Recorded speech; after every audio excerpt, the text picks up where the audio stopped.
Football showman presents বিশ্বকাপের দৌড় সিরিজে আপনাদের সবাইকে স্বাগতম। এবং আজকে এই সিরিজের সেকেন্ড এপিসোডে আমরা কথা বলবো পর্তুগালের স্কোয়াড লিস্ট নিয়ে। Cristiano Ronaldo's last chance to win the world cup, can he do it now? It's now or never. So চলেন দেখে আসি তাদের স্কোয়াডটা কীরকম হলো এবার।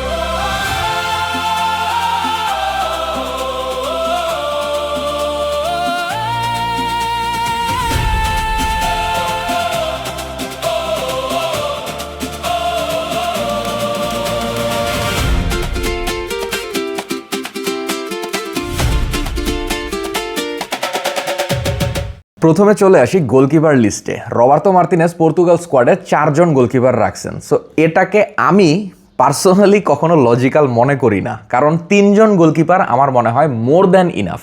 4 জন গোলকিপার নেয় অনেক সময় ম্যানেজাররা সেফটি ইস্যুর কারণে, ফিয়ার থেকে যে আমার গোলকিপাররা যদি ইনজুর্ড হওয়া শুরু করে। বাট স্টিল এই টুর্নামেন্টে আপনি কি প্রত্যেক ম্যাচেই কি একটা করে গোলকিপার ইনজুর্ড হবে? এরকম নর্মালি হয় না। বাট যাই হোক, নিচে তো নিচেই, কিছু করার নাই। বাট এটা আমার কাছে একটা ওয়েস্ট অফ পজিশন মনে হয়। আপনি অন্য কোনো একটা পজিশনে একটা ভালো মিডফিল্ডার নিতে পারতেন, ভালো একটা অ্যাটাকার নিতে পারতেন। এনিওয়েজ, চলেন দেখি তারা গোলকিপার হিসেবে কারে কারে নিছে। ডিওগো কস্তা সেই হবে স্টার্টার আমার যতটুক ধারণা। হোসে সা আছে, এরপরে আছে রুই সিলভা অ্যান্ড রিকার্ডো ভেলহো। এই 4 জনের মধ্যে রিকার্ডো ভেলহো জীবনেও চান্স পাবে না পুরা টুর্নামেন্টে, আমার এটা মনে হয়। যদি মনে করেন প্রত্যেক ম্যাচে একটা করে গোলকিপার ইনজুর্ড হয়, তাইলে হয়তো next Diogo Costa from Porto সেই হবে স্টার্টার, অর্থাৎ সেই ফার্স্ট চয়েস আমার যতদূর ধারণা। যদি সে স্টার্ট না করে তাহলে রুই সিলভা বা হোসে সা, এই 2 জনের মধ্যে হোসে সাই আগায় থাকার কথা, এরপরে রুই সিলভা। সো এই হচ্ছে ক্রোনোলজিক্যাল অর্ডার। এরপরে চলেন আমরা ডিফেন্ডার্সে মুভ করি। Diogo Dalot, decent fullback from Manchester United. এরপরে হচ্ছে ম্যাথিউস নুনেজ। আমি পার্সোনালি মনে করি ম্যাথিউস নুনেজরে খেলানো উচিত, যেহেতু সে রাইট ব্যাকে একেবারে রেগুলার বেসিসে খেলে আসছে ম্যানচেস্টার সিটির হয়ে পুরা সিজন, এই লাস্ট কয়েক সিজন বলতে পারেন আপনি। সো তারই উচিত আসলে ওই পজিশনটা নেওয়া। বাট আমার মনে হয় কানসেলোরে চান্স দেওয়া হবে, এবং কানসেলোর ডিজার্ভ করে। আসলে মিথ্যা কথা বলে তো লাভ নাই, বাট কানসেলো আমার কাছে পার্সোনালি মনে হয় লেফট ব্যাকে বেশি বেটার পারফর্ম করে। বাট ওই যে আবার লেফট ব্যাকে নুনো মেন্ডেজ অ্যাভেলেবেল আছে। সো এই আর কি একটু প্রবলেমেটিক সিচুয়েশন, মধুর সমস্যা যেটারে বলে ফুলব্যাক পজিশনে পর্তুগালের জন্য। সো এনিওয়েজ, চলেন একটু আগাই। ফুলব্যাক, সো রাইট ব্যাক পজিশনে মোস্টলি খেলে থাকে নেলসন সেমেদো। সেও আপনার রাইট ব্যাক পজিশনেই মোস্টলি খেলে থাকে। সো সেও টপ ক্লাস না, ডিসেন্টের থেকে একটু নিচে আর কি। সো ও হচ্ছে ব্যাকআপ হিসেবে ঠিক আছে, বাট ওরে যদি আপনি স্টার্ট করান তাহলে আমি একটু অবাকই হব আর কি। এনিওয়েজ, এরপরে আছে হচ্ছে obvious Joao Cancelo. So Joao Cancelo এমন একটা প্লেয়ার যে আপনার উপরে নিচে মিডফিল্ডে সব জায়গায় খেলতে পারে। জোয়াও কানসেলোকে আমি পার্সোনালি মনে করি লেফট ব্যাকে বেশি কার্যকর রাইট ব্যাকের তুলনায়। বাট স্টিল জোয়াও কানসেলোরে রাইট ব্যাকেই খেলাবে, এর কারণ হচ্ছে নুনো মেন্ডেজ আছে। সো এর পরের নামটাই Nuno Mendez. Nuno Mendez is the best left back in the world, অর্থাৎ এই মুহূর্তে পৃথিবীতে নুনো মেন্ডেজের চেয়ে বেটার লেফট ব্যাক আর কেউ এক্সিস্ট করে না। আমি তো এটাই মনে করি। আপনি যদি আমার সাথে দ্বিমত হন বা একমত হন তাহলে কমেন্ট বক্সে জানান। সো নুনো মেন্ডেজ খেলতেছে, এটা 100% শিওর। নুনো মেন্ডেজ ফিট থাকাটা হলো বেশি জরুরি। আমি নর্মালি যেটা দেখছি সবসময়, নুনো মেন্ডেজ 2-1 ম্যাচ খেলা কেমনে জানি কোনো একটা ইনজুরিতে পড়ে যায়, আর পর্তুগাল একটা বিপদে পড়ে যায় অলওয়েজ।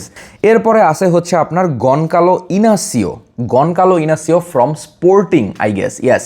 সো স্পোর্টিংয়ের গনকালো ইনাসিও আমার মনে হয় রেগুলার স্টার্টার হবে পর্তুগালের মেইন টিমে। চ্যাম্পিয়ন্স লিগেও ভালো পারফর্ম করছে, ইয়াং এজ, এবং আপনার সেন্টার ব্যাক পজিশনটা খুব ভালোভাবে খেলতে পারে আর কি। এরপরে আছে আপনার রেনাটো ভেইগা চেলসি থেকে ভিয়ারিয়ালে জয়েন দিছিল, এবং ভিয়ারিয়াল লা লিগায় এবার অনেক ভালো পারফর্ম করছে, এবং রেনাতো ভেইগাও ভালো পারফর্ম করছে। ইয়াং এজ, খুবই ভালো প্লেয়ার, একেবারে যে টপ লেভেলে বা ভবিষ্যতে সার্জিও রামোস হবে এরকম কিছু না, but very good player Renato Veiga. এরপরে আছে অবভিয়াস নেম রুবেন ডিয়াজ, এবং Ruben Dias is the leader আমার মনে হয়। Yes, obviously Cristiano Ronaldo is there, but still defensive line আপের লিডার তো রুবেন ডিয়াজই হবে। এরপর আছে টমাস আরাউহো ফ্রম বেনফিকার আরেকটা প্লেয়ার ছিল অ্যান্টোনিও সিলভা, খুব সম্ভবত নামটা তার। আমি ভাবছিলাম ওই সিলভাকে নিবে, বাট ওরা এবার স্মার্ট একটা ডিসিশন নিছে, সিলভাকে না নিয়ে আরাউহোকে নিছে, কারণ আরাউহো বেটার পারফর্ম করতেছে সিলভা থেকে। যদিও সিলভা মোস্টলি স্টার্ট করে বেনফিকার হয়ে, বাট স্টিল আরেকটা ব্যাপার আছে এখানে, সেটা হচ্ছে আরাউহো আপনার একটু ভার্সাটাইল টাইপের প্লেয়ার। হ্যাঁ, লেফট ব্যাকে দিলেও খেলতে পারবে, রাইট ব্যাকে দিলেও খেলতে পারবে। সো এই কারণে অনেকগুলো অপশনস এনেবল করে আরাউহো, যে কারণে আমার মনে হয় আরাউহোকে নেওয়া হয়েছে। So defensive line up pack up. এবার চলেন আমরা মিডফিল্ডারে মুভ করি। সো মিডফিল্ডার হিসেবে প্রথমে আমি যেই নামটা দেখতে পাচ্ছি সেটা হচ্ছে রুবেন নেভেস। রুবেন নেভেস যখন প্রথমে আল হিলালে জয়েন করে উলভস থেকে, ইংলিশ প্রিমিয়ার লিগ থেকে, তখন আমি ভাবছিলাম এই বুঝি রুবেন নেভেসের ক্যারিয়ার শেষ, সে আর মানে উইঠা আসতে পারবে না ওইভাবে, পর্তুগাল থেকেও বাদ পড়ে যাবে। কথা হচ্ছিল সে বার্সায় জয়েন দিবে, সেইখান থেকে ও আল হিলালে যায়। সো আমি ভাবছিলাম এটাই তার ডাউনফলের শুরু হয়েছে, বাট ওই রকম কিছুই হয় না। রুবেন নেভেস বরঞ্চ এখন আরও বেটার পারফর্ম করে। সো এটা পর্তুগালের জন্য একটা অ্যাসেটে পরিণত হয়েছে এখন। চলেন আমরা পরেরটায় মুভ করি, স্যামুয়েল কস্তা। স্যামুয়েল কস্তাকে নিয়ে আমি পার্সোনালি একটু আনহ্যাপি। এর কারণ হচ্ছে আমি ভাবছিলাম জোয়াও পালহিনহা চান্স পাবে, কিন্তু পালহিনহাকে আমি স্কোয়াডে পাই নাই। পালহিনহাকে আপনি বলতে পারেন আমার পার্সোনাল ফেভারিট একটা প্লেয়ার, খুবই প্যাশনেট, অ্যাগ্রেসিভ, মানে ওর যে অ্যাগ্রেশন, ও যেইভাবে বল কাইরা নেওয়ার একটা টেন্ডেন্সি ওর মধ্যে থাকে, ইনসেইন। এবং টটেনহাম স্পার্সকে তো সেই লাস্ট আপনার বাঁচায় দিল। হ্যাঁ, অনেকগুলা ম্যাচেই পালহিনহা টটেনহামকে বাঁচায় দিছে, এবং টটেনহামকে রেলিগেশন ব্যাটেল থেকে এই পালহিনহাই বাইর করে নিয়ে আসছে। একটা ডিফেন্সিভ মিডফিল্ডার কত কিছু করছে একটা টিমের জন্য, আপনি চিন্তা করেন, বাট ও স্কোয়াডে জায়গা পায় নাই। এটা আমার কাছে পার্সোনালি খুব দুঃখজনক মনে হয়েছে। এরপরে চলেন পরের টাইম মুভ করি, Joao Neves. Obvious name Joao Neves is going to be a কি প্লেয়ার ফর পর্তুগাল, এটা আমার কাছে পার্সোনালি মনে হয়। এখন কথা হচ্ছে এখানে ভিতিনহার নামও আছে। সো জোয়াও নেভেস, ভিতিনহা, এই দুইজনই হইল পর্তুগালের মিডফিল্ডের মানে মেইন দুইটা কি প্লেয়ার। শুধু পর্তুগালের না, পিএসজিরও মেইন দুইটা কি প্লেয়ার এরা। পিএসজিতে এই দুইটা প্লেয়ার যেরকম পারফর্ম করে, পর্তুগালের স্কোয়াডে আইসাও কি ওই রকম পারফর্ম করতে পারবে? My answer is no. এর কারণ হচ্ছে পিএসজির খেলার style totally different then Portugal. এখন রবার্তো মার্তিনেজ পর্তুগালকে কি টাইপের ফুটবল খেলাবে, এটার উপরেই ডিপেন্ড করবে এই ভিতিনহা অ্যান্ড জোয়াও নেভেস, এই দুইটা প্লেয়ার কতটুক ইম্প্যাক্ট রাখতে পারবে। পিএসজির পুরো সিস্টেমটাই কিন্তু ডিফারেন্ট অন্য সব দলের তুলনায়। সো এই দুইটা প্লেয়ার পিএসজির হয়ে যেরকম পারফর্ম করে, সেরকম পারফর্ম যদি পর্তুগালের হয়ে করার সুযোগ পায়, আমি সুযোগ পাইই বলবো, কারণ এটা টোটালি ডিপেন্ড করবে আপনার কোচের ওপর বা রবার্তো মার্তিনেজের ওপর, যে তিনি কিভাবে এই দুইটা প্লেয়ারকে কাজে লাগাইতেছেন। ব্রুনো ফার্নান্দেজ আমার মনে হয় এইবারের বিশ্বকাপে পর্তুগালের মেইন প্লেয়ার হইতে যাচ্ছে, নট ক্রিস্টিয়ানো রোনালদো। এটা আমি রুথলেস ওপিনিয়ন বলতে পারেন, বাট স্টিল আমার কাছে যেটা মনে হইতেছে আমি তো ওইটাই বলবো। ব্রুনো ফার্নান্দেজ এবার ম্যানচেস্টার ইউনাইটেডের হয়ে যেই লেভেলের ফর্মে ছিল, এবং ব্রুনো ফার্নান্দেজ কিন্তু ইন্ডিভিজুয়ালি ভালো পারফর্ম করে, সব সময় ভালো পারফর্ম করে। আপনার টিম খারাপ পারফর্ম করলেও দেখবেন ব্রুনো ফার্নান্দেজ ঠিকই ভালো পারফর্ম করতেছে। অ্যান্ড এরকম না যে ব্রুনো ফার্নান্দেজ ওই সবসময় একলাই খেলার চেষ্টা করে, এরকম না। সে কিন্তু পাস দেয়, প্রোগ্রেসিভ পাস দেয়, এবং নাম্বার 10 এই রোলটাকে ব্রুনো ফার্নান্দেজ আমাদের এই মডার্ন ফুটবলে আইসা আবার রিডিফাইন করছে। Bruno Fernandes is the best number 10 in the world right now. So একবার আমি বলছিলাম নুনো মেন্ডেজের কথা, যে আপনার ওয়ার্ল্ডের বেস্ট লেফট ব্যাক, আবার বলতেছি আমি নাম্বার 10 পজিশনের কথা, ব্রুনো ফার্নান্দেজ ওয়ার্ল্ডের বেস্ট নাম্বার 10। সো দেখেন, দুইটা ওয়ার্ল্ডের বেস্ট প্লেয়ারের কথা বলে ফেলছি পর্তুগাল স্কোয়াডে, and obviously Vitinha and Joao Neves, ওদের চেয়ে বেটার ডুও আর কোথাও আছে বলে আমার মনে হয় না। আপনি স্পেনের কথা বলতে পারেন, যেমন ধরেন আপনার পেদ্রি, রদ্রি, এদের কথা বলতে পারেন, বাট এই দুইজন প্লেয়ার কিন্তু অলওয়েজ একসাথে খেলতেছে পিএসজিতে এবং রেজাল্টস বাইর করতেছে। সো এদেরকেও আপনার বেস্ট বলতে হবে, আপনি কিছু মানে করার নাই আর কি।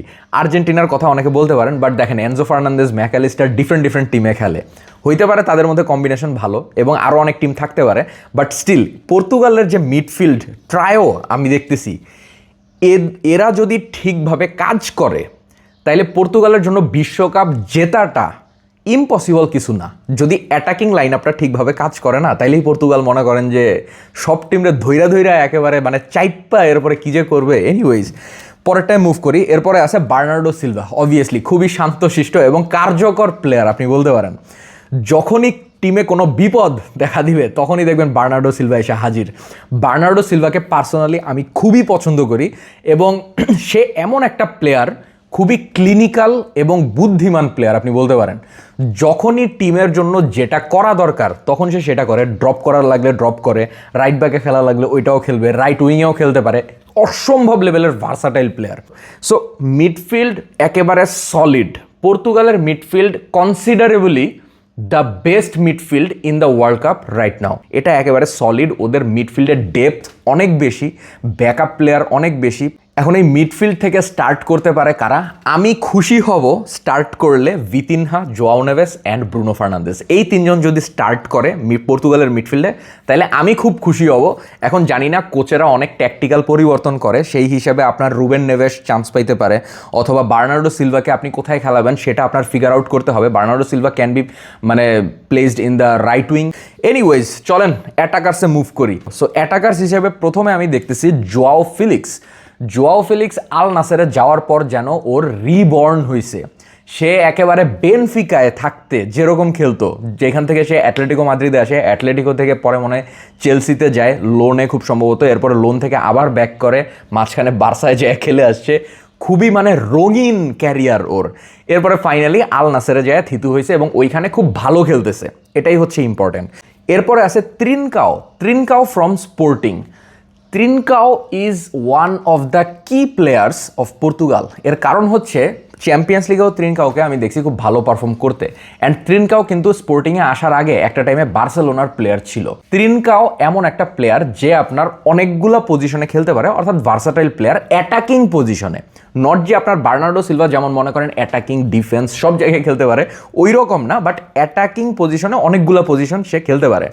যেমন ধরেন আপনি যদি ওরে নাম্বার 10 পজিশনে দেন ওইটাও সে ভালো খেলবে, রাইট মিডফিল্ডার দেন ওইটাও ভালো খেলবে, রাইট উইঙ্গার দেন সেটাও obviously, right midfielder right winger খুব বেশি ডিফারেন্স নাই, জাস্ট একটু নিচে নামতে হয় রাইট মিডফিল্ডারে খেললে। অ্যান্ড যদি আপনি আমাকে জিজ্ঞেস করেন, আই উইল সে ত্রিনকাওকে স্টার্টিং 11-এ রাখা উচিত। রেগুলার খেলতেছে, ভালো খেলতেছে, পর্তুগিজ লিগে হইলেও চ্যাম্পিয়ন্স লিগে ভালো পারফর্ম করতেছে। এরপরে আছে Francisco Conceicao from Juventus. So এই প্লেয়ারটা একটা স্পেশাল অ্যাডিশন। এর কারণ হচ্ছে কনসেইকাওয়ের স্কিল সেট অনেক ডিফারেন্ট অন্য সব প্লেয়ারদের থেকে, এবং ও একটু সাইজের ছোট player, kind of Messi, but Messi vibe ওর মধ্যে একটা আছে ছোটোখাটো।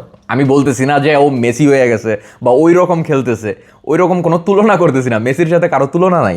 সো কনসেইকাওয়ের মধ্যে একটু ভাইব পাওয়া যায়, বুঝেন নাই? এরপর আছে Pedro নেতো is a decent winger, not a top class player, not a low class player, but a decent player, যে আপনাকে একটা প্রপার সাবস্টিটিউট বলেন, ব্যাকআপ বলেন, বা আপনি যদি চান স্টার্টিং 11-এ স্টার্ট করাবেন ওইটাও করাইতে পারেন। কারণ Pedro নেতো is a kind of player যে আপনাকে অনেকগুলো অপশনস খুলে দেয়। এরপরে আছে মোস্ট ইন্টারেস্টিং রাফায়েল লিয়াওয়ের ওপর এক্সপেকটেশন অনেক হাই ছিল পর্তুগাল সাপোর্টারদের, বাট আমার মনে হয় রাফায়েল লিয়াও ওই এক্সপেকটেশন পর্যন্ত পৌঁছাইতে পারে নাই, এবং রাফায়েল লিয়াওয়ের ফুল পোটেনশিয়াল পর্যন্ত সে রিচ করতে পারে নাই, ওর এক্সপেকটেশন অনুযায়ী ও ডেলিভার করতে পারে নাই। এরপর আছে গনকালো গুয়েডেশ রিয়াল সোসিয়েদাদের হয়ে এবার কোপা ডেল রে জিতছে যতটুকু আমার খেয়াল আসে। সো গনকালো গুয়েডেশ একটা প্লেয়ার যার ভিডিও আপনারা সবাই কম বেশি দেখছেন, ওই যে পইরা যায়া আবার উইঠা তারপরে গোল দিয়ে দিছে। সো ওর মধ্যে একটা ব্যাপার আছে, বুঝছেন? গনকালো গুয়েডেশ যে একেবারে খুব টপ লেভেলের প্লেয়ার এরকম কিছু না, বাট মাঝে মাঝে সে এরকম কিছু ঝলক আপনারা দেখাবে যে আপনি পুরো অভিভূত হয়ে যাবেন, এরকম আর কি। So it's a decent option. এবং নেক্সট প্লেয়ার হচ্ছে Gonçalo Ramos should be the number 9 or the number 9 face of Portugal, but he is not. It's Cristiano Ronaldo. So এটাই ছিল লাস্ট নেম, ক্রিস্টিয়ানো রোনালদোর আগে Gonçalo Ramos. So Gonçalo Ramos আমার মনে হয় এতদিনে পর্তুগালের নাম্বার 9 পজিশনটাকে খেয়ে ফেলা দরকার ছিল, ক্রিস্টিয়ানোর কাছ থেকে কেড়ে নেওয়া দরকার ছিল, বাট এটা ও পারে নাই, কারণ ও সেই লেভেলে যাইতে পারে নাই। আপনি একবার চিন্তা করেন, ক্রিস্টিয়ানো রোনালদোকে নিয়ে আমি অলরেডি কথা বলা শুরু করে দিছি। রোনালদোকে নিয়ে একটা সেপারেট ভিডিও থাকবে যেটার মধ্যে আমি শুধু রোনালদোরে নিয়েই ডিসকাস করব, এবং ওইটার মধ্যে আপনার রোনালদো, মেসি, নেইমার এগুলোর সাথে তুলনা করব, কে কেমন খেলতে পারে, টুর্নামেন্টে কি হইতে পারে, মানে ইন্ডিভিজুয়াল ব্রিলিয়ান্স কেমন করতে পারে। সো এগুলো নিয়ে কথা বলবো, ওইটার একটা ডিফারেন্ট সিরিজ আসবে। সো রামোসরে নিয়ে আর বেশি কিছু বলার নাই। এরপরে আমাদের সবার প্রিয় CR7 ক্রিস্টিয়ানো রোনালদো, একে দেখার জন্যই তো আমাদের জন্ম হয়েছে। মানে বিষয়টা এরকম, বুঝছেন, আপনি যে ক্লাবের, যে ন্যাশনাল টিমের ফুটবলার, মানে ফুটবল ফ্যান হন না কেন, ক্রিস্টিয়ানো রোনালদোকে আপনি ভালো না বাইসা পারবেন না। রোনালদোর মতো একটা প্লেয়ার একটা টিমে থাকলে ওই টিমের মানে কারেন্ট বা ভোল্টেজই আরেক লেভেলে থাকবে, বুঝছেন, এরকম একটা অবস্থা। But I am feeling sad and sorry at the same time to সেই দিস, পর্তুগালের প্লেয়াররা রোনালদোর জন্য খেলে না। পর্তুগালের প্লেয়াররা সবাই নিজে নিজে কেমনে কেমনে জানি খেলে, অ্যাজ আ টিম ওরা কম্বাইন্ড করে সুন্দরভাবে আমার মনে হয় খেলতে পারে না। এটাই হচ্ছে ওদের মনে করেন বারবার এই বিশ্বকাপে খারাপ পারফরমেন্স করার পিছনে দায়ী। মেসির জন্য আর্জেন্টিনার প্লেয়াররা যেমন জান জীবন দিয়া খেলে, রোনালদোর জন্য পর্তুগালের প্লেয়াররা কিন্তু ওই রকম জান জীবন দিয়া খেলে না। এটাই হচ্ছে মেসি অ্যান্ড রোনালদোর বিশ্বকাপ জেতা এবং না জেতার মধ্যে ডিফারেন্স। এর কারণেই আপনার পর্তুগাল পারতেছে না। পর্তুগালের টিম খাতা কলমে আর্জেন্টিনার থেকে অনেক বেটার, আমি পার্সোনালি মনে করি। ওয়ার্ল্ড র্যাঙ্কিং আপনি বাদ দেন, পর্তুগালের যে ডিফেন্সিভ লাইন, আপনি আর্জেন্টিনার ডিফেন্সিভ লাইন তুলনা করেন, খুঁজেও পাবেন না ওইসব প্লেয়ার। বাট পর্তুগালের ডিফেন্সিভ লাইনে ওয়ার্ল্ডের বেস্ট কয়েকটা প্লেয়ার আছে। মিডফিল্ড আপনি দেখেন, Vitinha, João Neves, Bruno Fernandes. আর্জেন্টিনার মিডফিল্ডও ভালো, Mac Allister, Enzo Fernandez, either De Paul or Nico Paz. But যদি খাতা কলমে তুলনা করেন তাহলে 19-20 ডিফারেন্স হইলেও 20 হবে পর্তুগাল। সো এই হচ্ছে ডিফারেন্স, বাট স্টিল পর্তুগাল পারতেছে না। এখন এই হচ্ছে টোটাল পর্তুগালের টিম। বাট আমার কাছে যেটা মনে হয়, পর্তুগাল সবচেয়ে বেশি স্ট্রাগল করবে তাদের অ্যাটাকিং লাইন আপে। এখন বিষয় হয়েছে আপনার রোনালদোর যদি বিশ্বকাপ জিততে হয় তাহলে তার যে টিমমেটরা আছে ওদেরকে কিছু একটা করতে হবে রোনালদোর জন্য।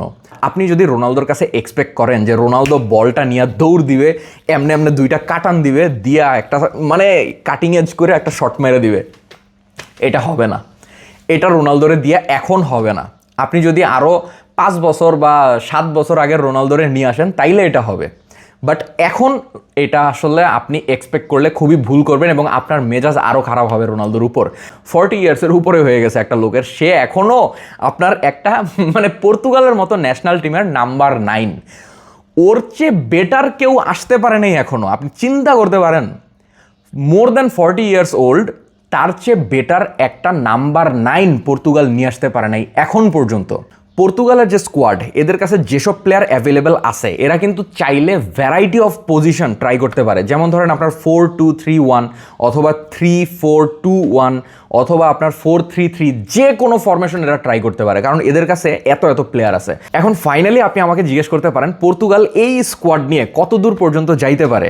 আমার গেস হচ্ছে পর্তুগাল এবার either round of 16 or quarter finals এই পর্যন্তই ম্যাক্সিমাম যাইতে পারবে, এর বেশি আমার মনে হয় না যাইতে পারবে। যদিও আমি মনে প্রাণে চাই ক্রিস্টিয়ানো রোনালদোর হাতে ট্রফি উঠুক, অলৌকিক কিছু ঘটুক, বাট স্টিল রিয়ালিটি চেক করে আমি যা দেখতেছি, আমার পার্সোনাল ওপিনিয়ন হচ্ছে either it will be quarter finals or round of 16, ওইখান থেকে পর্তুগাল নক আউট হয়ে যাওয়ার চান্স অনেক বেশি।